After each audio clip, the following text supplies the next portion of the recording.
in the Bible. No, it's not in the English 1611 translations of the Bible. So I've got a word for you. If you don't want to call it the rapture, call it the Great Assembly. Or if you don't want to call it that, call it the General Assembly of the Church of the Firstborn. You know, if you're going to get hung up. Now, let me talk for a moment about this. Give me a second here because I have to turn the page. Let me talk to you for a moment about this General Assembly procedure. The General Assembly of the Church of the Firstborn. A General Assembly. There was a great assembly that happened among the Jews every 7 years. Now, I had to get a hold of a Jewish book written in Israel to find this out. There wasn't a Christian book I ever read that told me this. Please don't ask me what that book is because I studied this 7 years ago and have no idea. Because I had somebody write me the other day. I said, honey, I got to go through 18,000 books to find out which one it was. But I remember, and I was so thrilled when I came across this. It may have been the Hebraic, the New Testament Hebraic, Talmud Hebraic, which was written by a group of Christians. But it's fascinating. Listen to this. Every 7th year, there was a great assembly of all the people at the Temple Mount in Jerusalem. This included men and women. And again, everybody say 7th year. Number 2, a special bema or platform, does that sound familiar, was built in the temple area, and when the people arrived, the king would ascend to the bema or the platform. The king was handed a scroll that was rolled up called a Torah scroll, and the king gave it to the synagogue president. The synagogue president then gave it to the high priest. The high priest then held it up and blessed it, gave it back to the king, who then opened the scroll.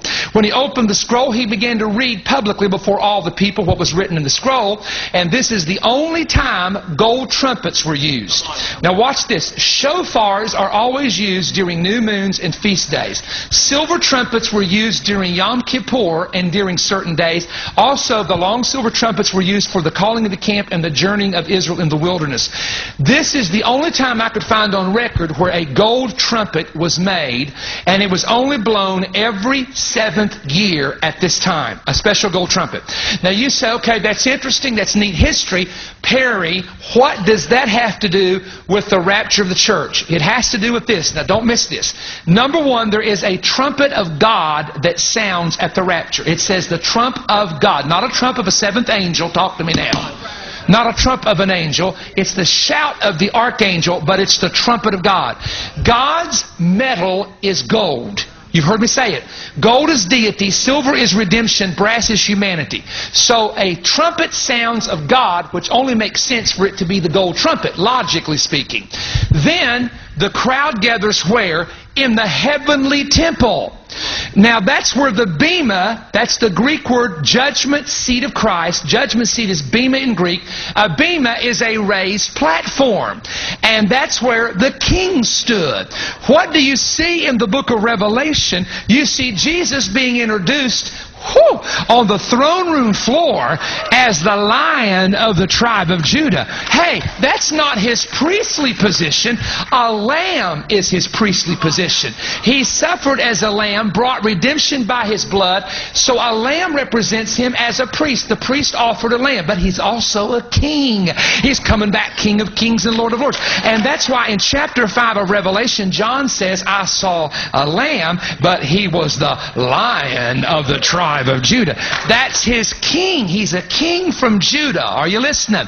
So he ascends the platform. Now they had to have a Torah scroll which was handed to him, and then the king had to open and read the scroll. I can find that in the book of Revelation too.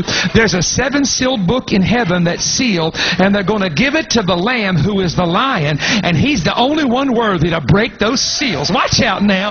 And read from that before all the congregation what is written in the 7-sealed book. So there again, we find in Jewish history a special meeting that took place on the Temple Mount area whose procedure and process is similar to what we read in the New Testament. And why is it important to understand that? Because you got to understand, folks, the New Testament was not written by Gentiles. It was written by Jews. Paul was a Jew from the tribe of Benjamin. So please understand this. We have lost the culture. We've lost the history. We don't understand it. That's why I study the Old Testament the way I do, because the church in North America don't understand it. That's not a rebuke to anybody. It's just that they don't study it. So Jews understood it. They knew about Ezra. They knew about this assembly. So they incorporate the concept in the prophetic thing, and when God reveals to them the future, He shows it to them in the mind that they already understand. We Gentiles over here in America see everything from Western eyes. Now preach. And sometimes the Bible don't even make sense to us. Hello? That's why people don't read the book of Revelation. I don't read it because it don't make sense. Well, that's what God called me to do, is put some sense in the thing. Are you listening? What do I mean by that? God called me to be able to go to it, study it, dig it out, study the Hebrew side, study the Greek side, then be able to stand before you and say, here's what it means, because they knew more about it than we do today. Does that make sense to me? Am I getting off side rocker here or something right now? Come on, poke your neighbor and say, it makes sense to me. Come on, makes sense to me. You still here now? So say this with me. Say this with me. The rapture is the great assembly in heaven. Remember this, 120 formed the great assembly, 120 formed the church. There's your parallel right there. Now, here's the big three criticisms. Lord, can I tell y'all something? I got to tell you this. I get more, let's see, do I have my ladies here that get emails? Iris gets the calls. I think Iris, stand up. Everybody wants to know who Iris is. They talk to Iris on the phone. This is Iris right here. Give Iris a hand. Everybody always talks about, oh, who's that nice lady named Iris? Now, she gets the good calls and she gets the critical calls, and she knows how to handle all these mean people. You know, she just disarms them by being nice to them. And it's her personality. Iris, am I probably honest, and I've never even asked you this. When I preach rapture, are there not more people that want to go on and on that'll say, he's not right about this, he better be careful, he's deceiving people? She's nodding her head. It's not sinners, it's Christians. There are people who are mad that I tell people that Jesus is coming. They get mad. I've had them almost cuss me out. In fact, I did have one cuss me out. And I'm thinking to myself, wait a minute, do you think I'm going to go to God in heaven and God... This is how they say, you're going to stand before God in heaven as a heretic and God's going to burn you in hell for lying to people that there's going... Okay, how many of you believe Jesus is going to come back? Is it not in the Bible? Okay, let's stop right there. Am I going to stand before God in heaven and God say, Perry Stone, how dare you teach people to live holy? How dare you to tell them to expect my son to return, you foul heretic? Hell has been prepared for you for teaching people that my son is coming back again. I would rather be extreme and believe that it could happen than be living like the devil and it happen and me not be ready for it. Thank you. Now, we got preterist. Well, that word, I don't even like that word. That word just sounds nasty. A preterist is someone who believes that all prophecies related to the return of Jesus, the Antichrist, and the tribulation have already occurred around 70 A.D. Then there's amillennialist. An amillennialist is someone that says there is absolutely no millennial reign of Jesus Christ, and they're very adamant about that. Amillennialist. Then there is a group, I just call them the anti-rapture crowd.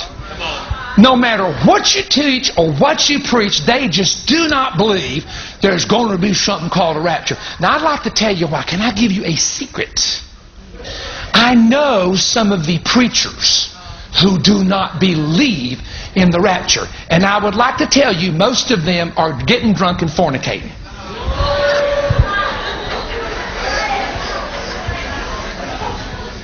Actively. On their third and fourth wife already. They still call themselves a bishop. And they don't want Jesus to come back.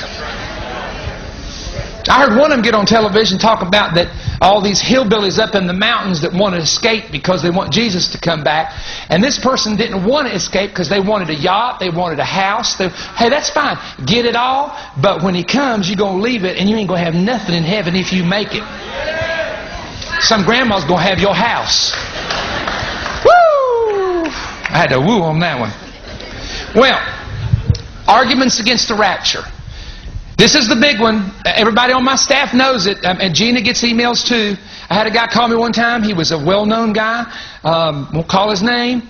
And I thought, well, he must want prayer. I got on there, thought I was going to pray for him. Thought he had an injury, a sports injury. Then he starts telling me what a heretic I am, going to hell, preaching on the rapture. Well, let me say this to you. The word rapture is not in the Bible. Okay, here's what we're going to do. We're going to look at the Hebrew Scriptures. We're going to look at the New Testament Scriptures. We're going to look at English Scriptures. We're going to put it all together.